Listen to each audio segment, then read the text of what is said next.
Hi. Now in this tutorial what I want to do is introduce you to a concept called integration. Essentially it's the inverse, the opposite of differentiation. And I'm assuming that you're familiar with differentiation. If not, just go on my website and look under the tutorial index for differentiation. Okay, well, to start the ball rolling, let's just take an equation, y equals x cubed minus 3x squared plus 4x. And if we were to differentiate this in the usual way with respect to x, we would therefore have dy by dx equals, and if we differentiate the first term, we would get 3x squared.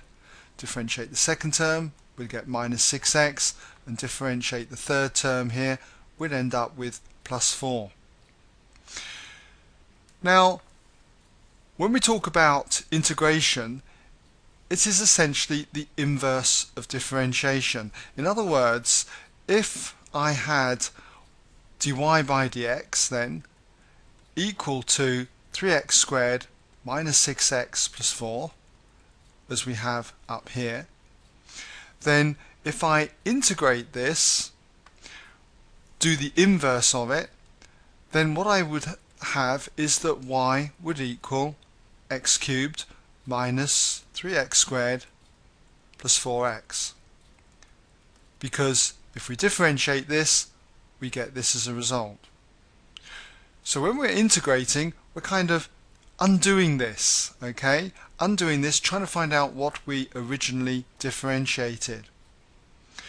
Now this is not the only way of writing the solution. What we can do is use what is called an integral sign. We can say that y equals the integral. It's like an s, an elongated s, the integral sign. The integral of, and we are writing 3x squared minus 6x plus 4. We're going to integrate this, and we say that we integrate it with respect to x. We write it like a dx on the end. So what do we differentiate that gives us this? Well, we've seen that it is x cubed minus 3x squared plus 4x. Or is it? There's a twist to this, okay? I'll show you. If I was to do y equals x cubed minus 3x squared plus 4x, the same as what we had over here, but put a number on the end, a constant, let's say plus 2. What would we get this time if we differentiated it? Well, we're clearly going to be differentiating the first three terms, and we're going to get exactly the same result as we had there, 3x squared minus 6x plus 4. But when we differentiate the plus 2 with respect to x, it being a constant, it goes to 0.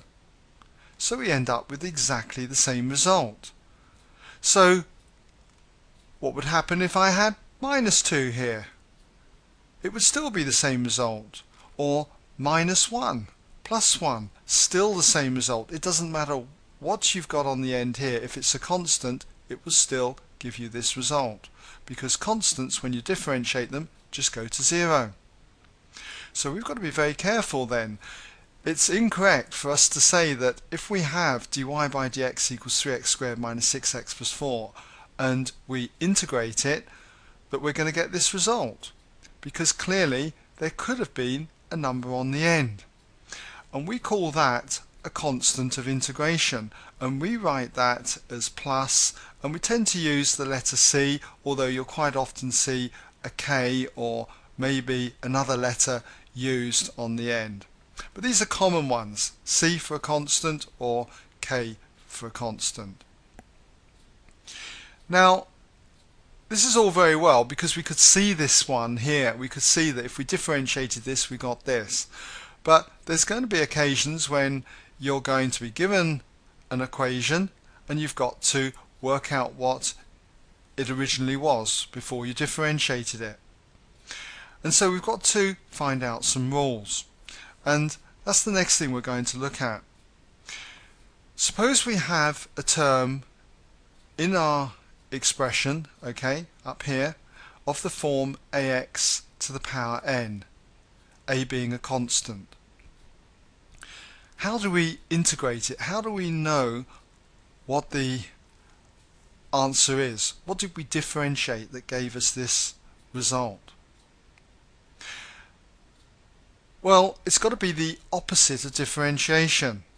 With differentiation, take this term for instance, we multiplied the power with the number at the front and then took one away from the power. When we're doing integration, we've got to do the opposite. And the opposite of that is to essentially add 1 to the power. So we've got ax to the power n. We add 1 to the power and it becomes ax to the power n plus 1. And we divide by the new power, n plus 1. And strictly speaking, we should have a constant on the end. But I'll just leave that off for the moment. And the other thing I want to draw your attention to is that if we have to integrate a term which is a constant, let's say a with respect to x, that's this one here for instance, what we get is that constant multiplied by x. So in other words, if you have a constant term, what you would have differentiated would have been an ax term. Ax, if you differentiated it, gives you a. So if you integrate a constant with respect to x, it must have been ax. Well, these are important ideas which you've got to commit to memory. So we'll just highlight that and I'll run through a couple of examples to show you how we use this rule. Well, the first example, what I'd like to do is just go back to the one we've just been doing, this one here, and show you how that rule works. So in other words, if we had to integrate 3x squared minus 6x plus 4, by the way, there's several terms here, and when you integrate, make sure you put them in brackets if you've got more than one term. We're going to integrate this with respect to x, so we put a dx on the end. Now, according to the rule, if we take the first term, this is an ax to the power n term, something like this. What we do is we add 1 to the power, so we've got to the power 2 at the moment, so we add 1 to the power, that becomes to the power 3, and we divide by the new power. So that's going to be 3 down there. When we come on to the next term, this too is an ax to the power n term. A being minus 6, n being to the power 1. So this will be minus 6x, add 1 to the power, so it goes up to 2, and divide by the new power, 2. And when we come on to the last term, this is one like this, a constant. So if you've got a constant, a being 4 in this case, you just put an x on the end, so it becomes plus 4x. And we mustn't forget the constant of integration, which I'm going to call plus c, because there could have been a number on the end, as we've seen up here. Okay? Now, all we need to do is just clean this up. And for the first term, you'll notice that the 2 3's cancel. 3 into 3 goes 1, 3 into 3 goes 1. And for this term here, 2 into 2 goes 1, 2 into 6 goes 3 times. This term doesn't simplify any further. So what we've got is x cubed for the first term. Next term is minus 3x squared over 1, or just simply minus 3x squared. Then we've got plus 4x, and then plus c, the constant of integration.